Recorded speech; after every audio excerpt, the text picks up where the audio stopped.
À Monrovia, il y aura bientôt 700 lits pour accueillir les malades d'Ebola. Mais le personnel médical fait partie des premières victimes et dans la capitale libérienne, la moitié des centres de santé sont fermés, un seul hôpital fonctionne encore. Cette désorganisation prive de soins une grande part des habitants de la ville, femmes enceintes, enfants atteints de malnutrition ou de paludisme ou encore victimes d'accidents de la route.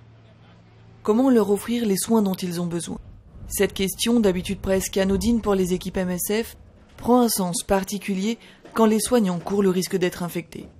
Dans toutes les actions, que ce soit dans les centres de traitement ou même si on réfléchit à travailler dans des centres de santé non Ebola ou pour la distribution de masse d'antipaludéens, la question des contrôles infectieux, elle est à tous les niveaux, que ce soit dans le flux des patients, le flux des personnes qui vont recevoir des kits et qui ne doivent pas toucher les gens qui donnent ces kits-là, et puis que ce soit au niveau du lavage des mains, que ce soit à toutes les étapes de la prise en charge, le contrôle infectieux est de premier ordre. La prochaine étape pour MSF sera l'organisation d'une distribution massive de médicaments contre le paludisme. Cela n'a jamais été fait jusqu'à présent. Les premiers symptômes de cette maladie ressemblent à ceux d'Ebola et les malades peinent à obtenir un traitement adéquat, alors que le paludisme, lui aussi, continue de tuer en Afrique de l'Ouest.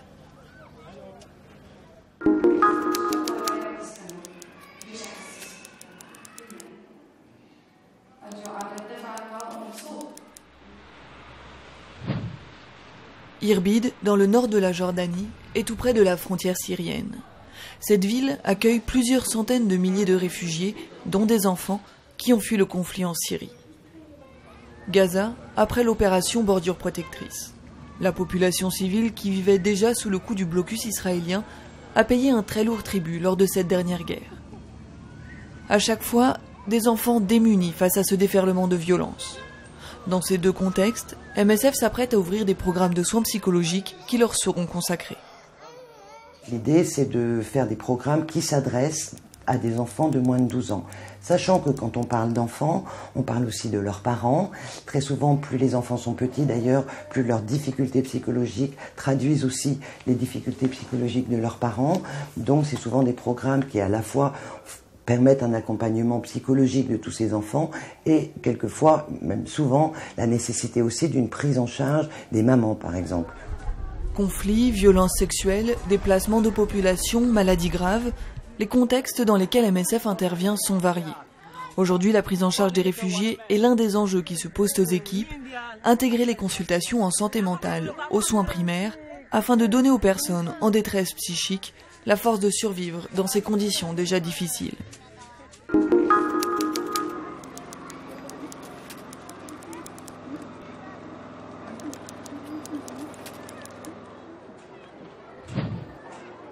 Pour les travailleurs humanitaires qui interviennent en Irak, il y a deux types de déplacés. Ceux qui sont parvenus à rejoindre une région du Kurdistan épargnée par les combats, et ceux qui sont toujours coincés dans des zones dangereuses, dans les provinces d'Anbar ou de Kirkouk notamment. La crise en Irak est étudiée d'un point de vue géopolitique plus qu'humanitaire. Il n'y a aucune tentative sérieuse d'accéder aux populations coincées dans les zones de conflit. Il n'y a pas de passage sécurisé pour ceux qui essaient de fuir les violences. Toutes ces questions n'ont pour l'instant pas été discutées assez sérieusement par les personnes responsables.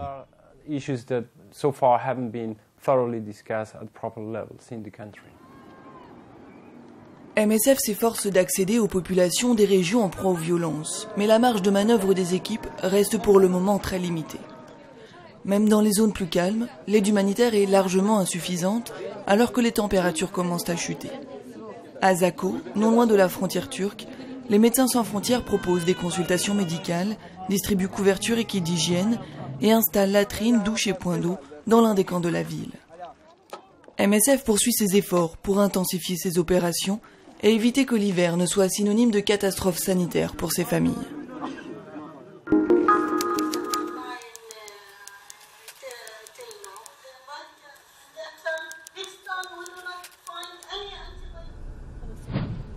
Dans son hôpital d'Amman, MSF prend en charge des blessés irakiens, syriens ou encore yéménites. Depuis l'ouverture de ce projet il y a 8 ans, les médecins sont confrontés à des cas d'infection par des bactéries résistantes à un ou plusieurs antibiotiques. La moitié des patients, à leur arrivée à l'hôpital, sont déjà porteurs d'une bactérie multirésistante. Nous constatons aujourd'hui dans nos programmes chirurgicaux que nous avons besoin de plus en plus d'antibiotiques et que de nombreux patients ne peuvent pas être traités avec la gamme normale d'antibiotiques. Avec l'augmentation du taux de résistance dans le monde, nous sommes à court d'options dans la plupart de nos programmes.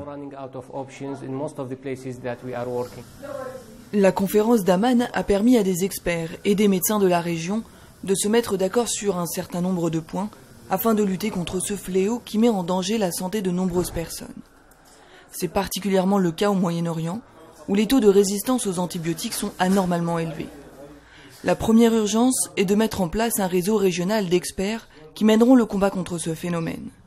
Car aujourd'hui encore, l'antibiorésistance, pour ces patients, signifie des traitements plus longs et plus coûteux. Parfois, il n'existe simplement plus d'antibiotiques capables de mettre en échec les bactéries.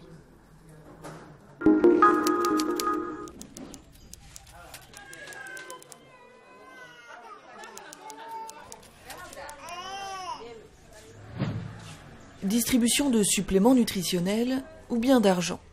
Les acteurs qui tentent de prévenir l'apparition des cas de malnutrition aiguë sévère chez les enfants se servent de l'une ou l'autre de ces méthodes. L'équipe Épicentre au Niger a comparé leurs résultats. Cette étude montre que la meilleure manière d'empêcher la malnutrition dans ce contexte est de combiner les distributions d'argent et de suppléments nutritionnels. Dans ces programmes, MSF utilise des suppléments nutritionnels comme par exemple les pâtes à base de lait enrichies en micronutriments. Ils donnent de bons résultats et sont faciles à administrer aux enfants. L'étude montre que distribuer en plus une somme d'argent aide les foyers les plus vulnérables. D'un point de vue opérationnel, pour un groupe comme MSF, il s'agit simplement d'un outil supplémentaire parmi ceux que nous pouvons utiliser pour réduire la malnutrition dans nos projets. Mali, Soudan du Sud, République centrafricaine. En 2013, MSF a pris en charge plus de 230 000 enfants malnutris dans 30 pays différents. L'enjeu pour les équipes est de pouvoir intervenir le plus tôt possible pour éviter que ces enfants ne tombent gravement malades.